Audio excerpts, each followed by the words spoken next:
Hi hello everyone. ముందుగా నా వీడియోలు చూస్తున్న మీ అందరికీ కృతజ్ఞతలు. Thanks a lot. ఈరోజు మనం ఈ వీడియోలో how to plan your day, మనం మన డేని ఎలా ప్లాన్ చేసుకోవాలనే విషయాల గురించి తెలుసుకోబోతున్నాం. మనం ఈ ప్రపంచంలో చాలామంది గొప్ప వ్యక్తుల గురించి మాట్లాడుకుంటున్నాం, వింటున్నాం, చూస్తున్నాం. ఈరోజు మనం చూస్తున్న ఈ వ్యక్తులు కూడా వాళ్ళ లైఫ్లో చాలా కష్టాలు ఎదుర్కొని ఈరోజు గొప్ప వ్యక్తులుగా నిలిచారు. మనం కూడా మన లైఫ్లో సక్సెస్ అవ్వాలంటే ముందుగా మన ఆలోచన విధానాన్ని మార్చుకోవాలి. ఫర్ ఎగ్జాంపుల్, కత్తితో మనిషి ప్రాణాలు తీయవచ్చు. అదే కత్తితో డాక్టర్లు ఆపరేషన్లు చేసి మనుషుల ప్రాణాలను కాపాడుతున్నారు. ఈ విధంగా అగ్గితో ఒక ఇంటిని తగలపెట్టవచ్చు. అదే అగ్గితో ఒక ఇంట్లో దీపం కూడా వెలిగించవచ్చు. ఇక్కడ మనం యూజ్ చేసేది సేమ్ థింగ్సే, బట్ ఆలోచన విధానం వేరు. ఇక్కడ మనం ముఖ్యంగా గుర్తుపెట్టుకోవాల్సిన విషయం ఏంటంటే, దేవుడు అందరికీ ఒకటే బ్రెయిన్ ఇచ్చారు, కానీ వాళ్ళ ఆలోచన విధానం వేరు. Next tip: recall all the things in the morning what ever you wish to achieve. మీరు ఏవైతే చేయాలనుకుంటున్నారో వాటిని ప్రతిరోజు రీకాల్ చేసుకోండి, అంటే అప్డేట్ చేసుకోండి. మన మైండ్ ఒక మొబైల్ లాంటిది. మనం మొబైల్ని ఎలాగైతే అప్డేట్ చేస్తామో మన మైండ్ని కూడా అలాగే అప్డేట్ చేసుకోవాలి. అలాగే పాతవి అన్నెసరీ థింగ్స్ ఎలాగైతే మొబైల్లో డిలీట్ చేస్తామో మన మైండ్లో కూడా పనికిరానివి డిలీట్ చేసేసేయాలి. Next, focus on your goals. చాలామందికి చాలా రకాల గోల్స్ ఉంటాయి, కానీ వాళ్ళు రీచ్ అవ్వలేకపోతున్నారు. ఎందుకు అంటే వాళ్ళు ఫోకస్ దేని మీద పెట్టలేకపోతున్నారు.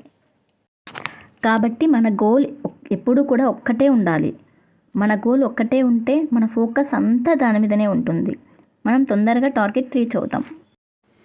అదేవిధంగా మన గోల్స్ని ఎప్పుడూ చేంజ్ చేయకూడదు. మనం ఫ్రెండ్స్ మాట వినో, రిలేటివ్స్ మాట వినో మన గోల్స్ని చేంజ్ చేసుకుంటాము. అరే, పక్క వాళ్ళకి ఇచ్చిన ఇంపార్టెన్స్ మీకు ఇవ్వరా? మిమ్మల్ని మీరు నమ్మండి ఫస్ట్. ఫర్ ఎగ్జాంపుల్, మనం 2 సక్సెస్ఫుల్ పర్సన్స్ని తీసుకుందాము. వాళ్ళ సక్సెస్ఫుల్కి గల కారణాలు ఏంటో రాయమని చెప్దాము. కానీ వాళ్ళిద్దరూ సేమ్ సెంటెన్సెస్ రాస్తారా? నో. ఎందుకంటే ఈ ప్రపంచంలో ఏ ఇద్దరిని కంపేర్ చేసినా వాళ్ళ లైఫ్ సేమ్గా ఉండదు, వాళ్ళ సక్సెస్ఫుల్ రీజన్స్ సేమ్గా ఉండవు. అందుకే మిమ్మల్ని మీరు నమ్ముకోండి, మీ పక్క వాళ్ళని కాదు. అలాగే జీవితంలో కొన్ని చోట్ల ఓటమిని అంగీకరించవద్దు. ఎందుకంటే గుర్రపు రేసులో గుర్రం ఓడిపోయింది, అలా అని గుర్రం పరిగెత్తడం ఆపేస్తుందా? లేదు కదా. అలాగే మన లైఫ్లో కూడా మనం ఎప్పుడైనా ఓడిపోయినా అక్కడి నుంచే లేచి పరిగెత్తడం మొదలు పెట్టాలి. ఇప్పుడు నేను ఒక కథ చెప్తాను, వినండి. ఒక అబ్బాయి ఉన్నాడు. అబ్బాయికి చదువు అంటే చాలా ఇష్టం. ఆ అబ్బాయి మంచి ఇంటెలిజెంట్. ఇప్పుడు 10th క్లాస్ చదువుతున్నాడు. ఎగ్జామ్స్ అయిపోయాయి. ఇప్పుడు results time. 10th class topper. Next intermediate కూడా టాప్ ర్యాంక్లో పాస్ అయ్యాడు. 10th inter completed. Next BTech. ఎప్పుడైతే బీటెక్ జాయిన్ అయ్యాడో కొత్త ఫ్రెండ్స్, కొత్త అలవాట్లు నేర్చుకున్నాడు. 10th క్లాస్ ఇంటర్లో టాపర్గా నిలిచిన వ్యక్తి ఈరోజు బీటెక్ ఫస్ట్ ఇయర్లో అన్ని సబ్జెక్టులు ఫెయిల్ అయ్యాడు. ఇంకా ఏం చేయాలో అర్థం కాలేదు, తట్టుకోలేకపోయాడు. ఇంకా ఫ్యామిలీ, ఫ్రెండ్స్ అందరినీ వదిలేసి ఒంటరిగా కూర్చున్నాడు. అప్పుడే అటుగా వెళ్తున్న ఒక ముని ఈ వ్యక్తిని చూసి ఇలా అన్నాడు: నువ్వు వెళ్ళి నా కోసం కొన్ని కట్టెలు తెచ్చి వాటికి నిప్పు పెట్టు అనేసి అన్నాడు. ఇతనికి అర్థం కాలేదు, నేను బాధలో ఉంటే గురూజీ ఎందుకు ఇలా చెప్తున్నాడు అని. సరే, ఎంతైనా గురూజీ కదా, చెప్పింది చేయాలి అనేసి వెళ్ళి చేశాడు. ఇప్పుడు గురూజీ మంట దగ్గరికి వెళ్ళి బాగా కాలిన కట్టెలను తీసి పక్కన పెడుతున్నాడు.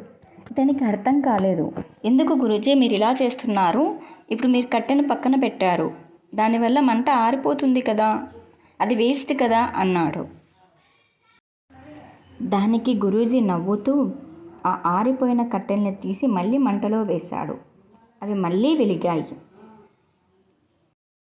చూసావా, ఇందాక నువ్వు ఏ కట్టయితే వేస్తున్నామో ఇప్పుడు ఆ కట్టే వెలుగుతుంది. మనం కూడా మన లైఫ్లో ఎప్పుడైనా ఓడిపోతే లేచి మళ్ళీ ఒక్క వెలుగు వెలగాలి అని అన్నాడు. దానికి ఆ వ్యక్తి రియలైజ్ అయ్యి తను చేసిన తప్పులు తెలుసుకొని గురువుగారికి ధన్యవాదాలు చెప్పి మళ్ళీ చదవడం మొదలుపెట్టాడు. బీటెక్ సక్సెస్ఫుల్గా కంప్లీట్ చేసుకొని ఒక మంచి బిజినెస్ మ్యాన్గా నిలిచాడు. ఇప్పటి వరకు మనం ఏ విషయాల గురించి డిస్కషన్ చేసామో ఒకసారి చూద్దాం. మన జీవితం మారాలి అంటే మన ఆలోచన విధానం మారాలి. మనం ప్రతిరోజు కూడా ఏం చేయాలి అనుకుంటున్నామో ఉదయాన్నే వాటిని గుర్తు చేసుకోవాలి. నెక్స్ట్, లైఫ్లో ఏ ఇద్దరి జీవితం ఒకేలా ఉండదు. మీ జీవితం మీద మీరు ఫోకస్ చేయాలి. కొన్ని సందర్భాల్లో ఓటమిని అంగీకరించవద్దు. Thanks for watching. Please subscribe.